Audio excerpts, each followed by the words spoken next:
അപ്പോൾ hi guys, അപ്പോൾ അങ്ങനെ ലൂസിഫർ 2 എമ്പുരാൻ 2 അതിൻ്റെ ട്രെയിലർ കണ്ട് കഴിഞ്ഞുള്ളൂ. അതായത് ഞാൻ 1 മണിക്ക് കണ്ടതാണ്.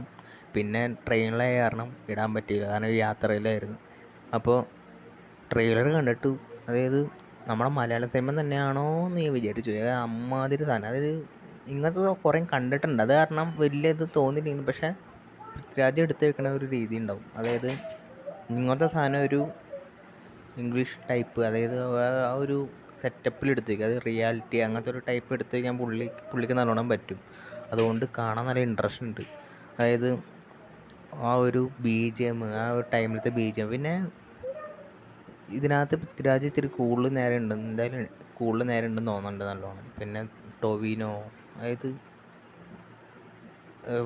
ഫസ്റ്റിൽ കുറച്ചുള്ളവർ അവർ കൂടുതൽ ഇതിനകത്ത് ഉണ്ടാവാൻ ചാൻസ് നല്ലോണം ഉണ്ട്. അതുപോലെ തന്നെ വില്ലൻ ആ ഒരു മറ്റേ ചൈനീസ്കാരനെ കോട്ട ഡ്രാഗനെ കണ്ട് ബാക്ക് ഭാഗം തിരിഞ്ഞേക്കുന്നുണ്ട്. പുള്ളീനെ ആരായെന്ന് കാണിച്ചില്ലല്ലോ, ബാക്കി എല്ലാവരുടെയും കാണിച്ചിട്ടുണ്ടായിരുന്നു.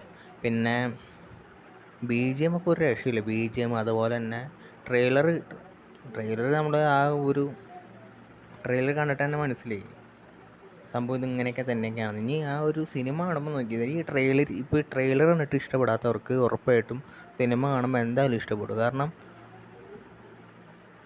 ട്രെയിലറിലൊന്നും ഇരിക്കില്ലല്ലോ. ട്രെയിലർ നമ്മൾ എന്ത് കണ്ടാലും ഒരു കാര്യമില്ല. പക്ഷേ എനിക്ക് ട്രെയിലർ കണ്ടിട്ട് വരെ എനിക്ക് സിനിമ കാണാൻ തോന്നുന്നുണ്ട്. അതായത് ചിലവർക്ക് ചിലപ്പോൾ വിചാരിച്ച അത്രയും കിട്ടിയിട്ടുണ്ടാവാൻ ചാൻസ് കുറവായിരിക്കും. കുറേ പേർക്ക് ചിലപ്പോൾ വിചാരിച്ച പോലെ പോരാ എന്നൊക്കെ പറയാനുണ്ടാവും. പക്ഷേ എനിക്കങ്ങനെ തോന്നിയിരുന്നില്ല. എനിക്ക് കണ്ടിട്ട് എന്തൊക്കെ പറഞ്ഞാലും ഒരു പൃഥ്വിരാജ് കാരണം എന്തൊക്കെ പറഞ്ഞാലും അതിൻ്റെ ഒരു ഇത് കാണാണ്ട് ആ ട്രെയിലറിൽ തന്നെ. പിന്നെ മോഹൻലാലിനെ കണ്ടിട്ട് എൻ്റെ പൊന്നോ, പുള്ളീനെ കുറേ നാളായി ഇങ്ങനത്തെ ഒരു സിനിമ കണ്ടിട്ട് പുള്ളിയുടെ. അതായത് മോഹൻലാൽ ഇങ്ങനെ നടന്ന് ശരിക്കും ഇപ്പോഴാണ് ഞാൻ കാണാൻ പോണത്. അല്ല നമ്മൾ ഈ കുറേ ഈ പുലിമുരുകന് ശേഷം ഏതാ പുള്ളിയുടെ നല്ലൊരു പടം വന്നിട്ട്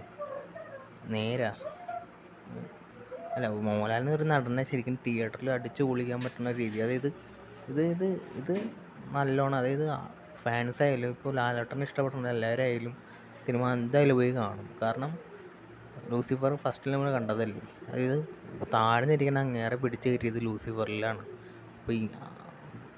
ഇപ്പോൾ ഫുൾ ഡൗണാണ് പുള്ളി. ആ പുള്ളീനെ പിന്നെയും ഉയർത്തേറ്റും. പിന്നെ അവിടെ നിന്ന് കിട്ടുന്ന സിനിമകളനുസരിച്ചിരിക്കും പുള്ളിയായിട്ട് വീണ്ടും താഴ്ചയും ഇതും. പക്ഷെ ഒരു കാര്യമുണ്ട്, ഈ സിനിമയിൽ എന്തൊക്കെ പറഞ്ഞാലും പുള്ളിയുടെ ആ ഒരു മോഹൻലാലിൽ നിന്ന് നടനെ ശരിക്കും കാണാൻ പറ്റും. സിനിമ ഇപ്പോൾ ആവറേജ് ആയാലും മോഹൻലാലിൽ നിന്ന് നടനെ എടുത്ത് വെക്കും പൃഥ്വി, അത് ഉറപ്പുള്ള കാര്യമാണ്. അത് ആ ലൂസിഫറിൽ തന്നെ കണ്ടിട്ടുണ്ട്. കാരണം ആ ഒരു മുഖം വരെ മാറിപ്പോയിട്ട് അതുവരെ പുള്ളി നല്ല ഗെറ്റപ്പായിട്ട് അവർ പിടിച്ചു വെച്ചിട്ടുണ്ട്. എനിക്ക് ആ പറഞ്ഞ പൃഥ്വിരാജിൻ്റെ എനിക്ക് ഉറപ്പാണ് സിനിമ ഇപ്പോൾ ആവറേജ് ആയാലും മോഹൻലാൽ നടൻ ആണോ അത് ഗംഭീരമാക്കി വയ്ക്കും. പിന്നെ മോഹൻലാൽ ആ വെള്ള ഷർട്ടും വെള്ള മുണ്ടും എടുത്ത് വന്ന അതിനൊരു കോട്ടിലൊന്നും കിട്ടൂല. അപ്പോൾ എന്തായാലും ട്രെയിലർ കാണാത്തതുണ്ടെങ്കിൽ കാണാം. സിനിമ എന്തായാലും കറക്റ്റ് മാർച്ച് 27 എന്തായാലും പോയി കാണും. ബൈ.